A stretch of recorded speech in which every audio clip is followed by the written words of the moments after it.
The poison burning through my veins tastes exactly like my husband's betrayal, bitter, cold, and fatal. 7 years of devotion. That's what I sold my soul for. I bankrolled Tristan's rise from the gutter to the penthouse, thinking my generosity was the foundation of our love. I was a fool. To him, my inheritance wasn't a gift, it was a leash he wanted to choke me with. While I rot alone in this empty mansion that feels more like a mausoleum, he isn't grieving. He is with her. Cassie. The girl he actually wanted. The girl he's building a family with on my dime. My vision fades to black.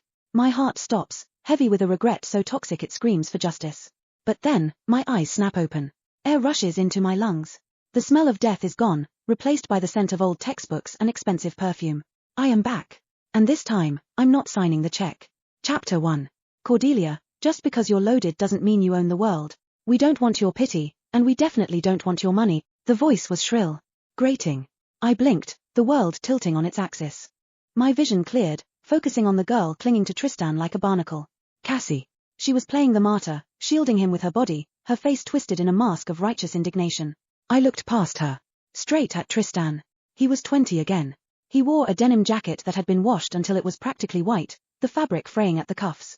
But, God, life wasn't fair. Even in rags, the man was breathtaking. Tall. Lean muscle coiling under that cheap fabric. A jawline sharp enough to cut glass and eyes cold as a winter night. Poverty didn't make him look pathetic, it made him look dangerous. Noble. My breath hitched. I stumbled back a step, my hip slamming into the desk behind me. The sharp pain grounded me. How long had it been since I saw this version of him? 10 years. 20. It felt like a lifetime. Because it was. It was a whole other life. Tristan saw me recoil. A flicker of confusion cracked his stony expression. Cassie was still yapping, spewing her rehearsed lines about dignity and pride, but the sound faded into static. My blood ran cold. I knew this scene. I had lived it. I had died because of where this road led. This was the day. The day he refused my help, and I, stupid, blind, obsessed Cordelia, forced it on him anyway. I had loved Tristan for 7 years. I knew his story. Everyone knew.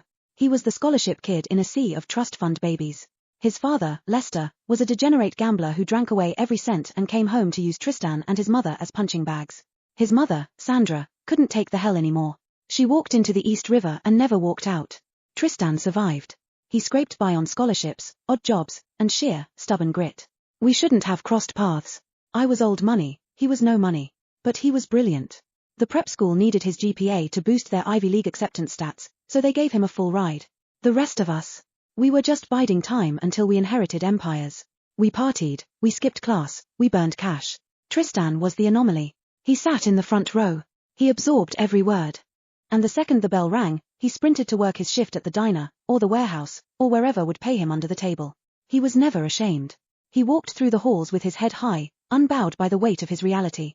That was when I fell for him. I loved him, so I couldn't stand seeing him suffer. I was young. Naive. A spoiled princess living in a bubble of privilege. I thought I could fix his life by throwing expensive things at it. He worked nights, skipping breakfast and lunch to save money. So, I started bringing him gourmet lunches. Tristan, try this. My private chef made filet mignon. It's to die for. And these truffles.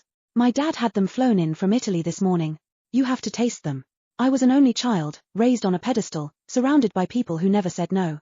My brain was filled with cotton candy and diamonds. I wanted to give him the best. I never stopped to ask if he wanted it. The class clowns loved it. Cordelia, come on, one guy jeered, leaning back in his chair. He wouldn't know a truffle from a toadstool. He's probably used to eating out of the dumpster behind the cafeteria. Shut the hell up. I snapped, glaring at them. None of your business. I was so busy defending him, I didn't look at him. I didn't see Tristan's hand gripping the plastic lunchbox. I didn't see his knuckles turn bone white, the blood draining from his fingers as he squeezed the container until it nearly cracked. He went rigid. Then, he set the box down on my desk. Thanks for the offer, he said, his voice void of emotion. But I don't need it. Don't be like that, Tristan, another boy shouted, winking at his friends. Just date her. If you lock that down, you'll never have to work a day in your life. Yeah. Daddy won't have to worry about the bookies breaking his legs if you have Cordelia's bank account backing you up. Laughter exploded in the room. Cruel. Sharp. I slammed my hand on the desk. I said shut up. The room went quiet. My anger had weight. But Tristan didn't wait for my defense. He stood up, the chair screeching against the floor, and turned to leave. Panic flared in my chest. I grabbed the lunchbox and ran after him. Tristan, don't listen to those idiots. Just eat the food, okay? You have a double shift tonight. Your body can't run on air. He stopped. He spun around so fast I almost crashed into him. I froze. The air left my lungs. There was no gratitude in his eyes. No affection. Not even annoyance. It was pure, unadulterated hatred. He looked at me like I was something vile on the bottom of his shoe. A disgust so deep, so visceral, it felt like he had physically slapped me across the face. Chapter 2. Teenage memories are made of Teflon. Nothing sticks.